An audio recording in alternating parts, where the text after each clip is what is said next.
Ms. Mavuso, good afternoon. Thank you very much for your time. I mean, since the news broke of Bain issuing a statement, and I've read their statement that they are voluntarily withdrawing their membership of BLSA, there's been many people who've been saying that BLSA should have made the first move and expel Bain from its ranks. Why didn't you? Yeah, good evening. Good afternoon, and thank you very much for inviting us. You know, and I'm listening to you right now, introducing this piece. You know, and you're talking about BLSA having defended Bain. That's a very interesting statement and a very interesting choice of words. And I'm not sure where that narrative comes from. You know, because I think we have made it clear as BLSA since the beginning of this story breaking. And I think back then, you know, to say that BLSA, Bain was suspended by BLSA for 2.5 years, and in suspending them, it's interesting as well that everyone is focusing on the paying back of the fees.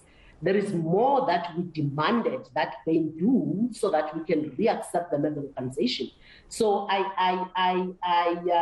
it's disappointing, you know, that people seem to hear what they want to hear from what we've been saying as an organization.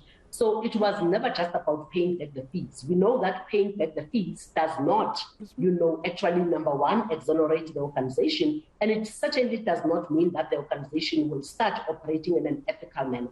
So the reason why we suspended them was precisely because we forced them to ensure that they implement institutional reforms within the organization, which they did. We made sure and demanded that they make sure that they get rid of the executives that were complicit in the state capture project, which they did. We made sure that they actually tighten their control environment so that they can ensure that a recurrence of what has happened before doesn't happen again, you know, which they did, you know, and on that premise, and, you know, a few other demands that we actually made and what we actually wanted them to do as BLSA. After having done all of that, we then reevaluated the situation and we looked at the fact that we're currently having a Bain that is under a current leadership or a new leadership that is actually trying to turn the organization around, a new leadership that is actually trying to make sure that the organization is operated in an ethical manner. So the same thing that we did at KPMG after Professor Wiseman, who came in and the new CEO came in, was exactly the same thing that we did at Bain. You know, all the demands that were actually given to the organization were met in terms of institutional reforms. So it was never about just paying back money. And after that was done, you know, we then accepted them back into the BLSA fold. So I don't understand, therefore, the current calls to resuspend Bain. On what basis was that? Okay, so you are basically saying they've done everything you've asked them, and you said this. You wonder why there's still this perception, or you call it a narrative, that you've defended Bain when you say you didn't.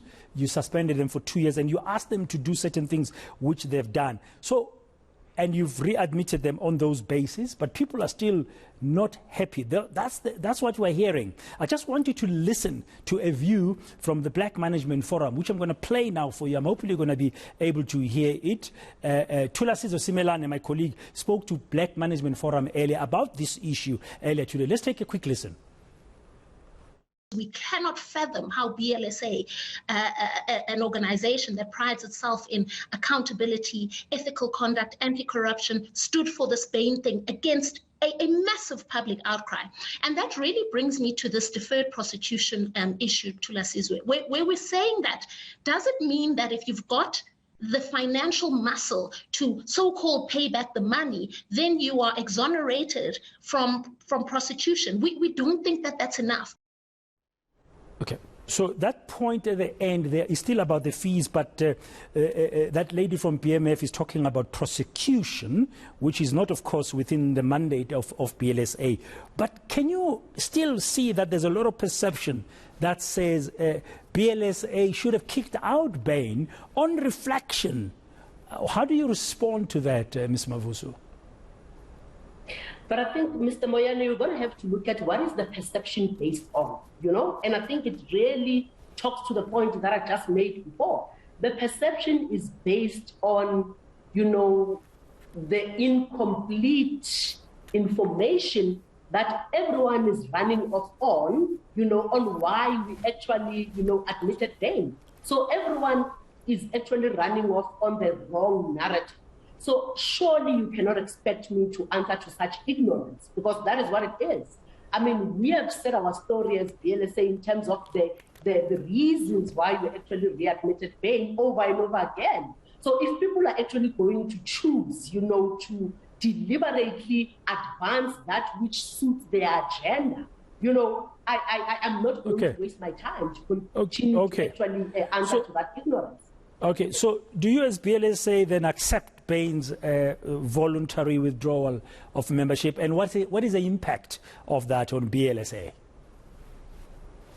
It has absolutely no impact whatsoever. Remember, BLSA is the voice of big business. We represent, all the large corporates in the country. So members resign and come on board all the time. So Bains is just yet another one member who has chosen to actually step down. And I guess probably maybe the other thing that I'd like to highlight is that, the issue that is actually raised by the DMF, around prosecution is an issue that we absolutely agree to. I'm on the record. I think I was actually on the Sunday Times this past Sunday talking about the fact that we stand ready as BLSA to actually assist with the prosecutions and as far as NPA is concerned. And I'm on the record as saying that the first people that are going to have to be sent to jail is Jacob Zuma, and behind him is going to have to be the Bains executives. So I don't know where the confusion is there, because we're still committed to what we were committed to before, to say that those people, politicians and CEOs alike, that have been involved in the state capture project have to be brought to book. And we are actually availing our resources as an organization so that we can make sure that we capacitate the NPA, so that we can ensure that, the prosecutions are effectively dealt with, because we know that this country will never turn the corner, and the issue around crime and corruption will not, be effectively dealt with if those that have been involved in the state capture project are not actually brought to book. Ms. Busisiwe Mavuso, CEO of Business Leadership SA, thank you very much for clarifying and setting the narrative straight so one can understand where you exactly stand as a BLSA on these issues.